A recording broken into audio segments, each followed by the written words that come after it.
Hey guys, welcome back to my channel, Marie. Today I'll be doing my stats for 2022. If you're new to this channel, please don't hesitate to subscribe down below as well as the notification bell. But I cannot believe that the year of 2022 is pretty much over. I am pre-filming this, so the stats is kind of inaccurate in a way just because of like the 2-week gaps between now and to the end of the actual year.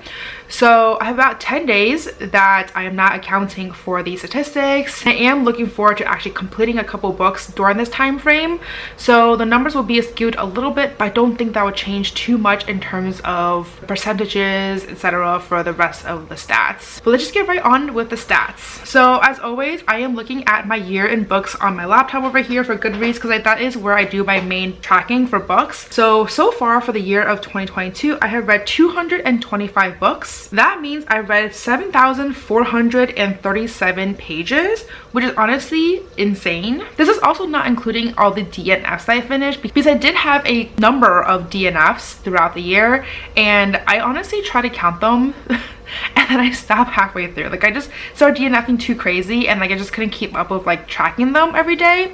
So things kind of fell off from there, but I would say like a good 40-50 books I've DNF'd, and those are all books I have made somewhat of a chunk into it. So this technically pages read is higher than this, but it's fine. The longest book that I read is 805 pages, which is kind of crazy because that's House of Sky and Breath and it does not look that small, but it's only 800 pages.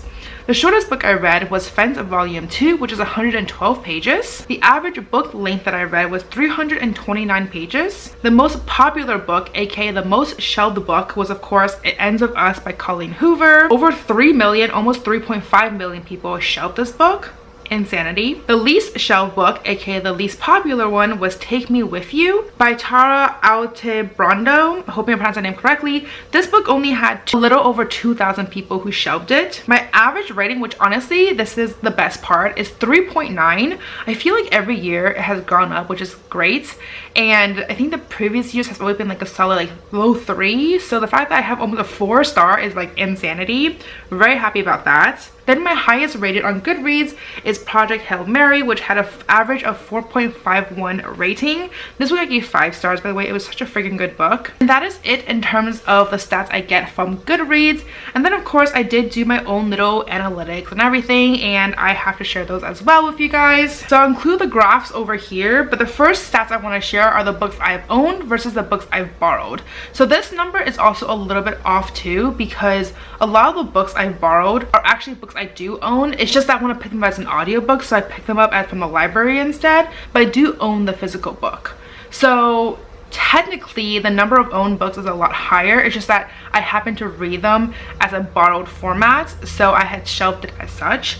So the statistic is 66.7% I owned and then 33.3% I borrowed, so exactly 2 to 1. Then the next stat I have over here is if the author is a person of color, and yes, it was 60.4%, and then no was 39.6%. So majority of the books I read were from people of color, which is pretty good actually. I think honestly it was because I did read a lot of Bleach this year, and that was almost 100 volumes. I'm not really sure, but like it was a lot, and obviously it was by a person of color, so that skewed my numbers a lot. The next that I have is also the author. If they are a female versus a male, I have female 61.3%, and then for male 38.7%. So again, pretty much 2 to 1 split over here, which is pretty freaking good. And then this is what I find the most interesting stat is the books I read per month. So October for me was clearly the highest. I had 48 books read, but that was largely in part because of all the Bleach manga that I was like powering through because of the whole anime coming out. So I was like, I need to read this, and now that I read it, I have yet to start the anime, but that's because I kind of want to give a little bit of time between waiting for each episode to come out, and also because everything's fresh in my head for the manga, that I want to kind of like not think too much about the manga while also watching the anime. So I've been holding off on it. I think I'll start it in the new year and just like catch up then, but I'm super excited. Cannot wait to start. I've heard so many good things about that anime, by the way. But anyways, you can see over here that October is my best month. My worst month somehow was in May, which is interesting because actually no, I think I did like some traveling then for like a week and a half. So I can see that's probably why I was not the greatest. And And then December and February was my second to least read month, but December's not over yet, so I anticipate that number to go up soon because I am almost done with another book. I'm also reading A Court of Silver Flames, which I will also hope to be done by the end of the year. So with all these combined, like, I feel like this number will go up for sure. But it's just very astounding to see that September and October were like my best reading months. And my next stat over here is the age range. So these are young adult books, middle grade. Middle grade, I've only read one book, and I think I will change that next year because I do want to pick up Nevermore. I also want to pick up Keeper of the Lost Cities, that one middle grade series by, I forget the name of it, but I'll have an image here. But that's another series that I have been eyeing and people have been talking about it for a while, and this is a long series too, which is why I'm also been a little hesitant, but I do think it's time for me to tackle that series soon. So hopefully this number will go up next year. My young adult is still my highest number, 168 books. That is at 74.7%. And then my adults, I read 56 books, and that put me at 24.9%. So pretty much a 3-to-1 split. Then for the number of pages I read over here, for books under 200 pages, I read 36 books. And then majority of my books I read between 200 to 499 pages, and that was at 173 books. And then 500 plus page books, I've only read 16. So that's still pretty good, but I think I would like the number to go up a little bit more next year because I do want to tackle some of my really thick fantasy next year. So we'll see how that goes, but I don't know, like, they're honestly really fucking intimidating, and just looking at them just freaks me out sometimes. And for genres, it's also a very fascinating stats for me as well. Well, not really, some of it is like obvious. Like for example, fantasy, I read 129 books, which put me at 57.3%. Contemporary was my second highest, which put me at 14.2% with 32 books read. I also separated that with romances, even though I feel like sometimes it's kind of hard to gauge between contemporary and romances because a lot of contemporaries do have romances, but if I felt like the romance was a higher percentage or like a bigger focus at the point, I did put that as a romance instead. And for that one, I did read 8.4% with 19 books. Another big portion of books I read was actually mystery thrillers, and that one I read 26 books, which was at 11.6%. And then the rest were little ones like historical, horror, nonfiction, and sci-fi. So majority, as you can see here, is very fantasy focused, and the rest is like contemporary / romances, and then mystery thrillers as well. So not the most surprising stats, but I feel like I should read more historical and nonfiction, especially historical, because I do really enjoy historicals, and I tried to pick up a couple of them this fall, but for some reason I've DNF'd pretty much all of them.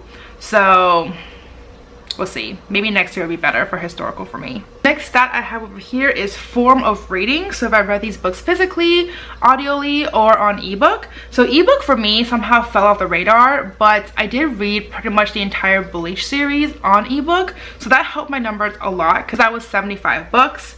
That put me at 33.3%. And physical, I read 59 books, which put me at 26.2%, which just shows that I read less physically now, and majority of them are in audio. So that one has 40.4% with 91 books. That is kind of crazy, but also not a huge surprise because I have been powering through audiobooks a lot faster these days.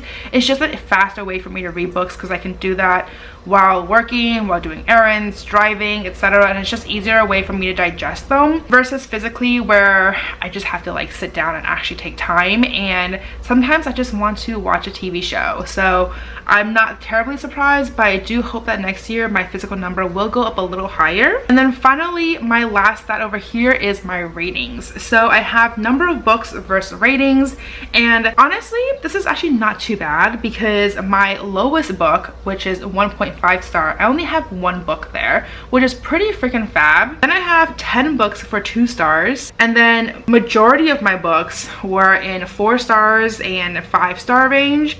The 5 stars is primarily from the Bleach manga though, so that is skewed heavily because I think it's like 75 volumes there. So as you can tell, that number is very high because I gave all of them 5 stars. They were all so freaking good.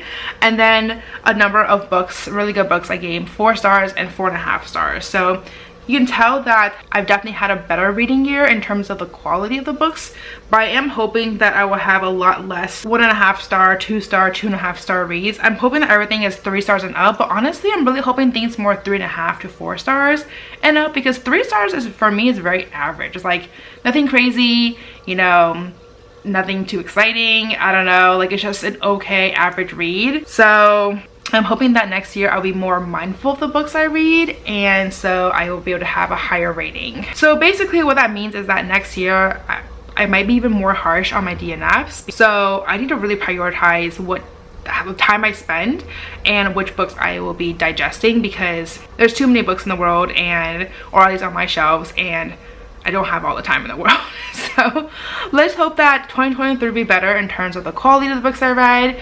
The number of books I've read, I am pretty satisfied. 225, pretty good. Let's say for this very quick stats type of video, let me know down below how your reading was like for the year of 2022. What was your favorite book? What was your least favorite book? How many books did you read? Let me know down below. But as always, if you like this video, please do give me a thumbs up. It really does help out my channel. And if you can see more content of me, please don't hesitate to subscribe down below as well as the notification bell. And as always, you can follow me on Twitter and Instagram, and I'll see you guys next time. Bye.